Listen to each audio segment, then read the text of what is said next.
Most people fall in love quite a few times in their lives. Well then, how can you tell when you're really in love? Really? How can you tell when you're really? Someone, be kind to yourself. Over the last 2 weeks, I surveyed and even sat down with a couple people talking about what gives them anxiety. So we're looking between the age range of 18 and 23 here. I'm Alex. Your real name? Alex. Your real name? Alexander. Hola, soy Mateo. What's up, guys? My name's Andres. The most premium of them all. Hey, what it do, Ski? It's Brewski, man. Would you consider yourself an anxious person? Is that like something that you deal with, anxiety? Honestly, I'd probably say, yeah, on certain things. An anxious person.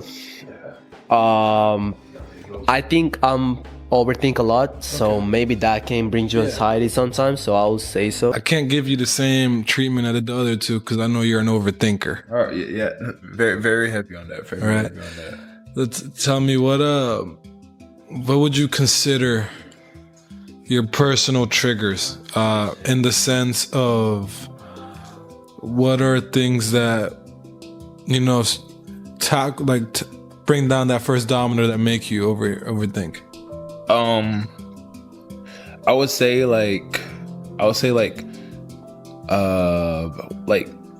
being afraid of like my next move. I would say like if you talk about the domino effect, like what's the ending? What's the ending gonna look like? Like if I do this, what's gonna happen if this happened? Like, or like I just feel like I want everything to be perfect, but in reality, that's not how it's supposed to be. You know? I'd probably say like a big test, like a must-pass test. Like I've had those in college. Those aren't fun at all because I'm not a studying type of person, and having to study sucks.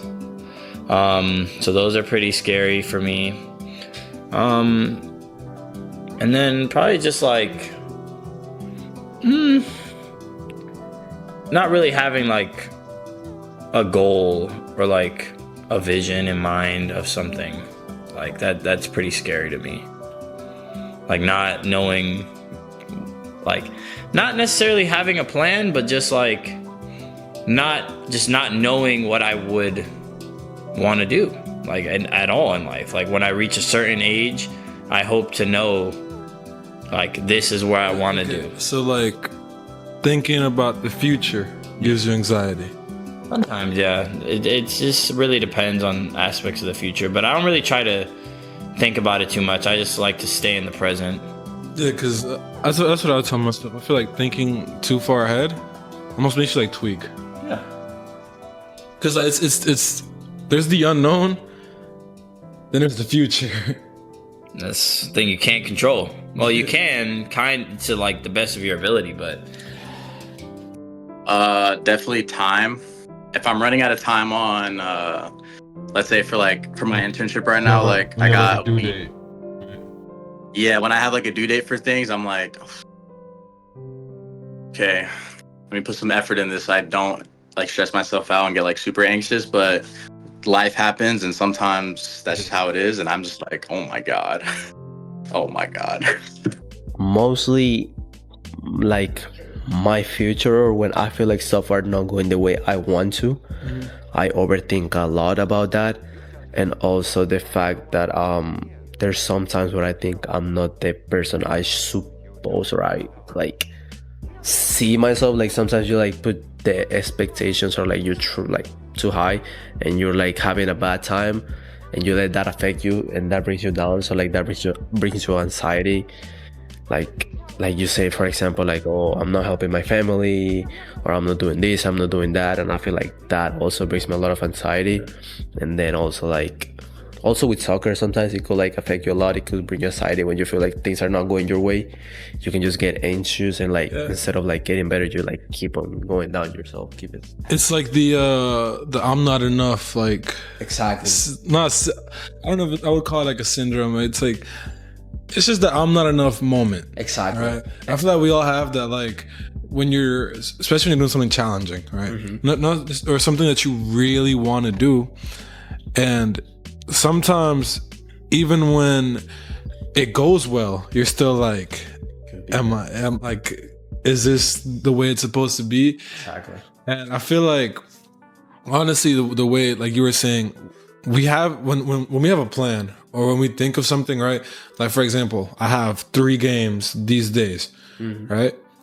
In your head, you're thinking 3 goals, 4 goals here, 3 wins, right? And then the moment it doesn't play out, then Stars. yeah, and it's like the domino effect. You know, you tip one over, the rest of them fall. Exactly.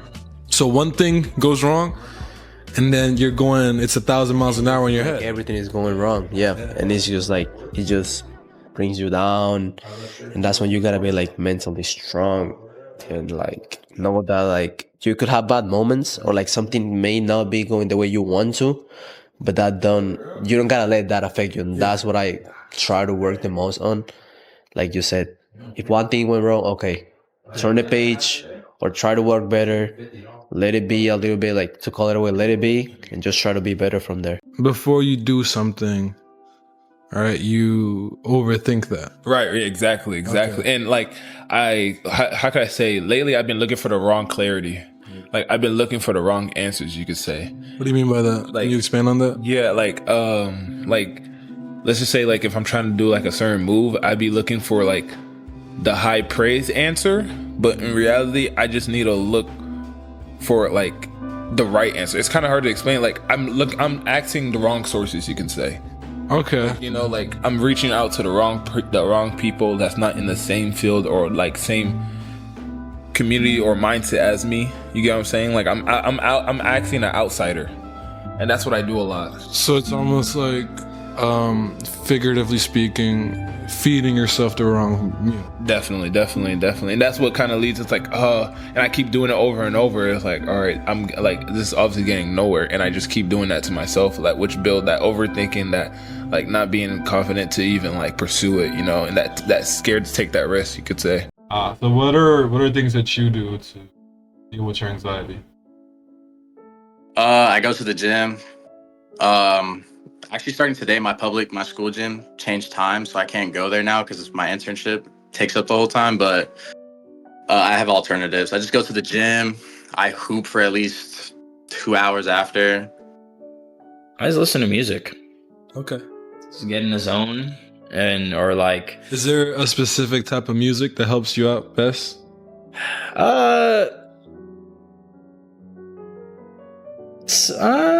I like slow music, honestly, like SZA, Summer Walker, like those types of artists. I like to listen to them, or just like real like slow songs, not like anything sad or anything, just like slow songs about like just like love and like stuff like that.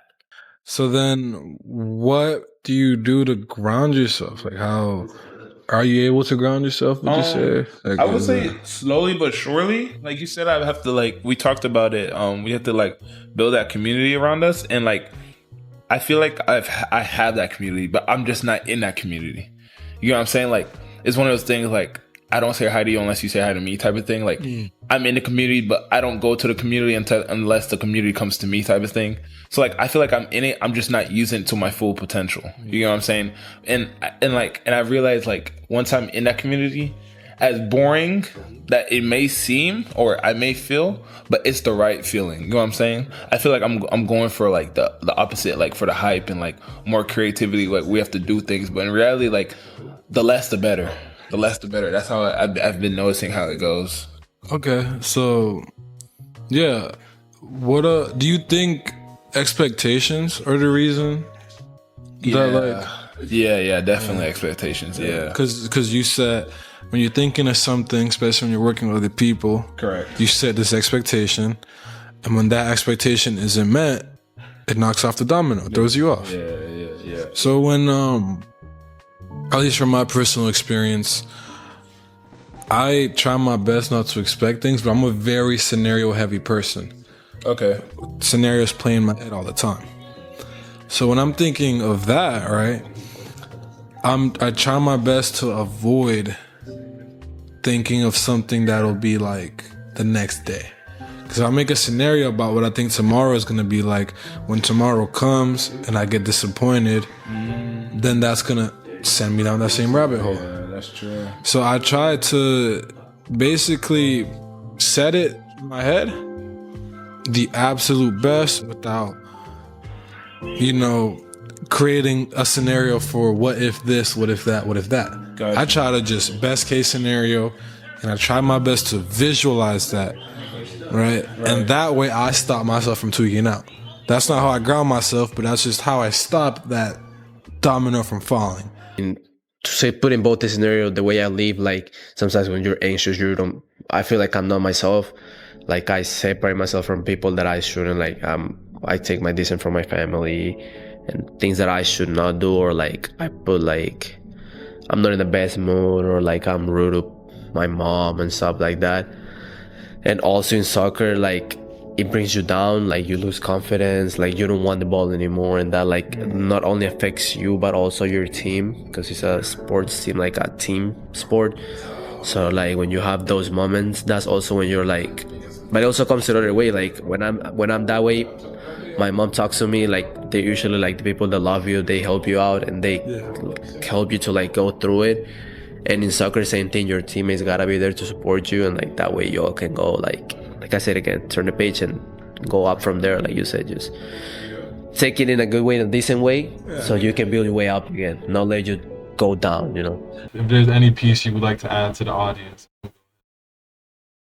Yeah, so just whatever happens in your life, like, and whenever you find comfort yourself and just be kind to yourself, like look how you were, let's say 3 months ago and then 6 months ago.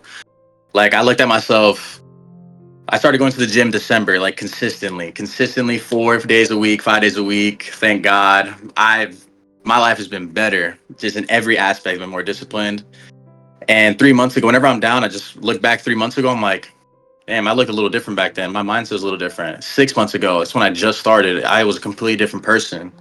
So like it's progress, and you got to be happy with your progress from where you are now. Because if you look back then, you're like, okay, I'm just starting out. And if you look now, there's substantial progress. And if you keep being consistent, your progress and like your overall, like, how do I say it, like goal or like physique, for example, for the gym, you will get there. You just got to be more patient and consistent with time. You just got to, and also trust in God too. So, when you're doing things alone, you drown. It's so easy to drown. It's so easy to drown. And like it's funny because like we understand. It's like we understand, but when the anxiety hits, it's gone. Yeah, Don't see it anymore. So that's like what I was talking about on the podcast. So in Proverbs chapter 27 verse 17 is written in scripture. Iron sharpens iron, and one man sharpens another. We're so much better in groups. When you surround with the right people, when you surround with people that makes you better, you become a better person. Exactly. And that is such a, everybody says it. Yep. But it's even written in the scripture, right? And for anybody that's a believer and like really faithful can understand that. And like, you hear like, oh, you are who you surround yourself with, right? And that gets to the point where, we could drive ourselves insane from being around bad people. And it's written in scripture.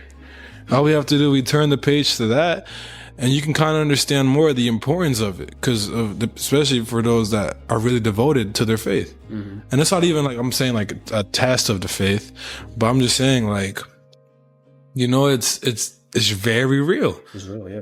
When you're surrounded with people, it's like you become a better person. When you're surrounded to the people that might not be the best for you, you're gonna see the difference, and at the end you're gonna like see how you become like a person that you don't want to be, or you're in a position where you don't feel like yourself, basically. Most people fall in love quite a few times in their lives.